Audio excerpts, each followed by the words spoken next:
What's up YouTube? This Friday, depending on when you're watching this, the WWE is returning in front of fans. From the Performance Center to the Thunderdome, WWE has continued to provide entertainment throughout a time where life was pretty unknown. So today I just want to look back at 2020, 2021 and see what were some of the best matches during the pandemic era. Also, I took the Rumble matches off the list only because there's so much singles action that's so good in triple threats and tag matches, etc. that were so good that I feel like they just deserve to be highlighted more than Rumble, because like Rumbles are always good. These are the 20 greatest pandemic era WWE matches. Number 20, New Day versus Street Profits, Survivor Series 2020. This was undoubtedly WWE's best tag team match, putting two sets of entertaining teams in the ring at once. New Day sunning their Gear 5 inspired attire, and Montez randomly had a Michael Jackson glove on. Both teams have switched brands right before Survivor Series, literally just swapping titles. Like they said, here's your belts, here's my belts, thank you. In the ring, the Profits used a combination of Angelo's power and collegiate wrestling background, and Montez's agility, showing Kofi and Xavier that they're not the rookies to mess with. And also the New Day being the New Day,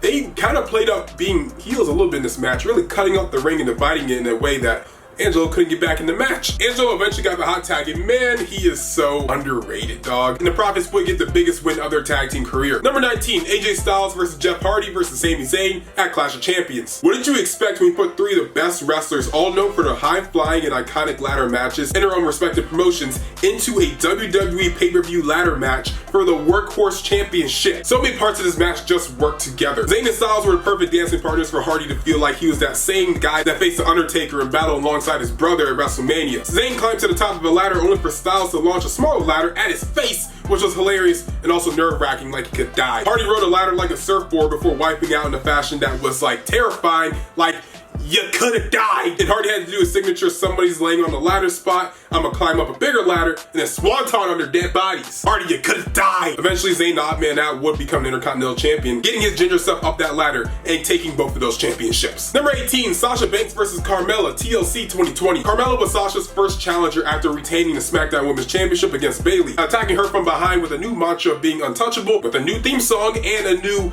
Reginald. Carmella's never been known for in-ring work, but this is probably her best match of her career so far. Honestly, there was moments in this match I really thought she was gonna beat Sasha, which was confusing. Like, Carmella's the one to beat her?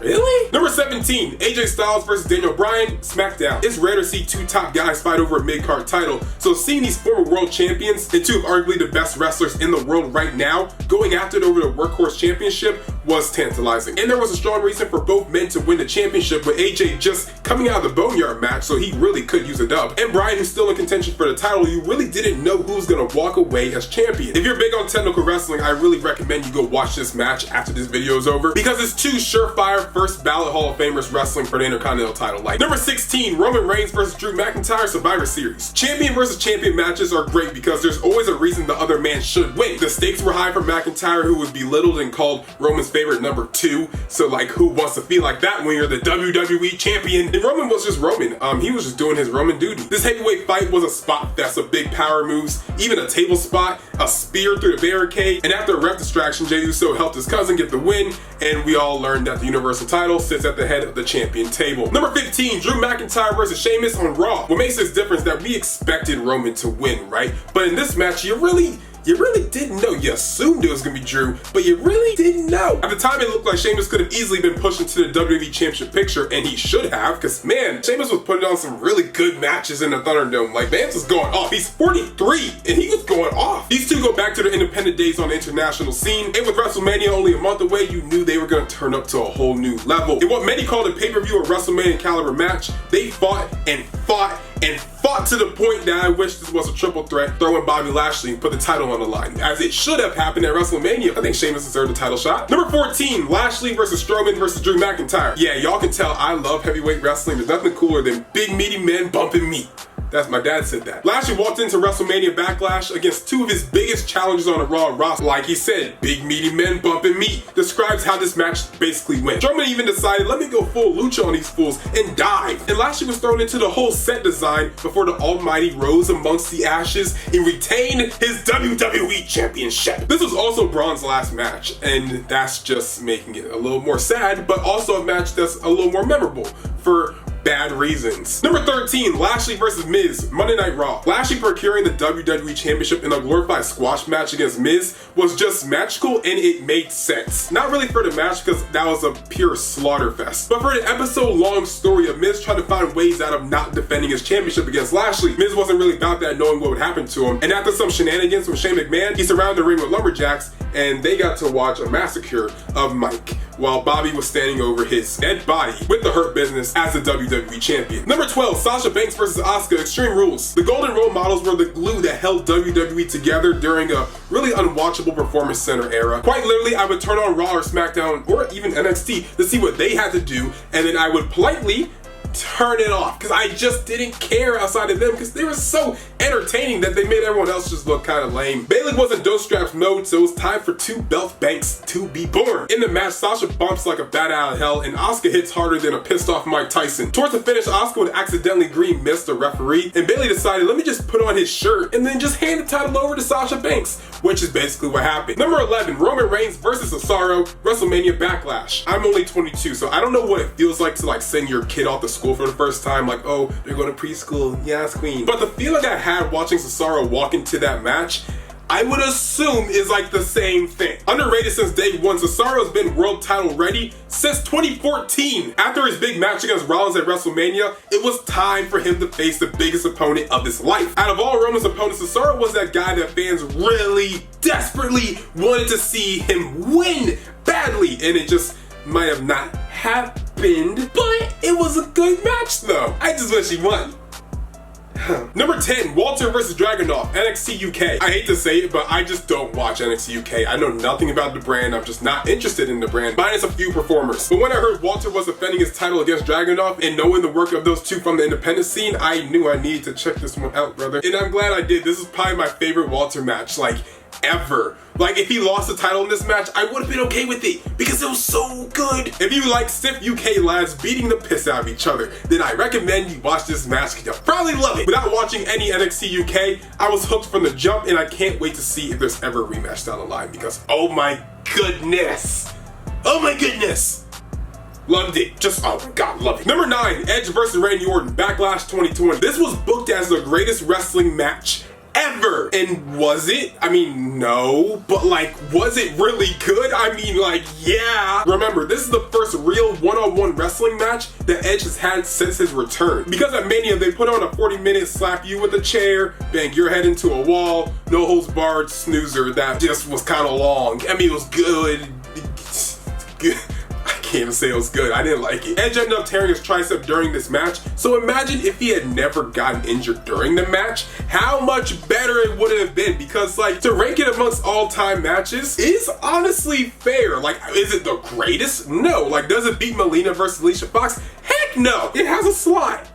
It has a slot. Number 8, Roman Reigns versus Daniel Bryan on SmackDown. You thought the greatest wrestling match ever was crazy, right? What about Daniel Bryan being banished from the WWE if he doesn't win? On an episode of SmackDown, of all places, this easily could have been like a main event of a pay-per-view. This was TV match of the year. Bryan put his whole career on the line in order to win the Universal Championship. This was also Roman Reigns' new theme song's debut, as he marched to the ring like a Samoan Thanos. It was an honest performance because you know what's on the line, but you also don't really want Roman to lose, but you don't want Bryan to like be banished, you know? But it ended in a clean finish. Bryan went to sleep and we haven't seen the American Dragon since, with his profile even being moved to the alumni section on WWE.com. Number 7, Finn Balor versus Kyle O'Reilly at NXT TakeOver 31. To see an Undisputed Era member that's not named Adam Cole challenge for the championship had all sorts of importance sprinkled across the ring canvas. Balor's return to the yellow brand was tremendous, rebuilding a kind of failing main roster star. Balor had wrestled a lot of good guys in NXT, but none were on that same technical level as Kyle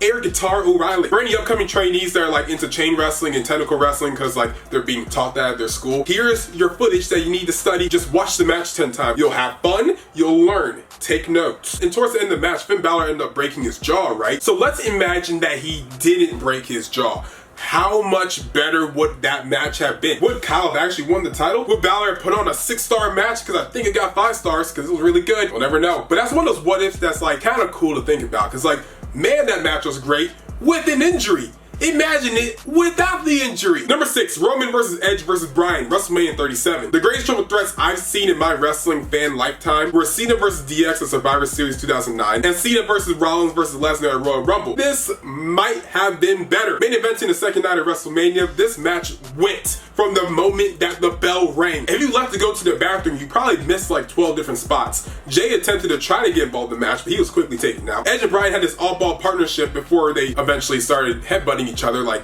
idiots. Before Roman took the reins of that match and stacked them, pinned them, and, well, embarrassed them. Number 5, Bayley vs. Sasha Banks inside of Hell in a Cell. This was everything I wanted since TakeOver. There's been Sasha vs. Bayley matches on the main roster, and while they were never bad, they just didn't have that same, pizzazz. Walking to the cell after a year-long partnership as tag and world champions, Sasha beat the holy hell out of Bayley, ending the longest SmackDown Women's Championship reign of all time. This is a must-watch if you haven't already. Oh my goodness, it is good. Number 4, Roman Reigns vs. Jey Uso, Clash of Champions. It was between Hell in a Cell or Clash of the Champions. Both those matches that they had were so amazing that I just went with the first because it just happened first. This is the first time we got to witness Roman's trash-talking wrestling style of slowly beating his opponents down while telling everyone at home why he's ahead of the table. Jey being in a world title match was very bizarre. His inclusion in Roman's character arc was essential. Jey was the perfect babyface for this match. Roman wants to be acknowledged as the top of the family and the WWE, so beating down his own flesh and blood established why we should all despise the man. Jey really didn't stand a chance, but after being belittled by his own cousin the way that he was, there was something about this match that made you have to cheer for Jey. Number 4, Styles vs. Undertaker, WrestleMania 36. What do you do when you have Undertaker's last match?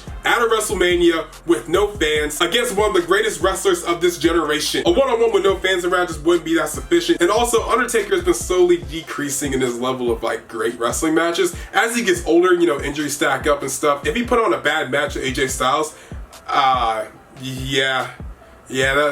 Twitter feed would have been something. Rather than a slow, clunky retirement match, this cinematic world where Taker could be Mark Calloway but still have the supernatural powers of the Undertaker was perfect. I've watched this match maybe 12 times since WrestleMania 36, and there's nothing about it I would change. The way that AJ looks at the ground after Undertaker was buried for the first time, it says ash to ash, dust to dust, and then Taker magically appears behind him. I'm getting goosebumps. Number 2, The Fiend vs. John Cena, WrestleMania 36. There's 2 types of people in this world: Boneyard fans and Firefly Funhouse fans. I'm a Boneyard guy, but I gotta admit the Firefly Funhouse was so much better. This was an alternate universe taking a deep dive and examining John Cena's every insecurity, failed relationship with Nikki Bella, being pressured to stay on top of the company, needing to bury young stars under him, to almost being fired before he found his Dr. Thugonomics character. Bray systematically broke down John Cena by using John Cena's past in order to finish him off, redeeming a loss that should have never happened 6 years ago. And number 1, Sasha Banks vs. Bianca Belair, WrestleMania 37. I like my wrestling 2 ways: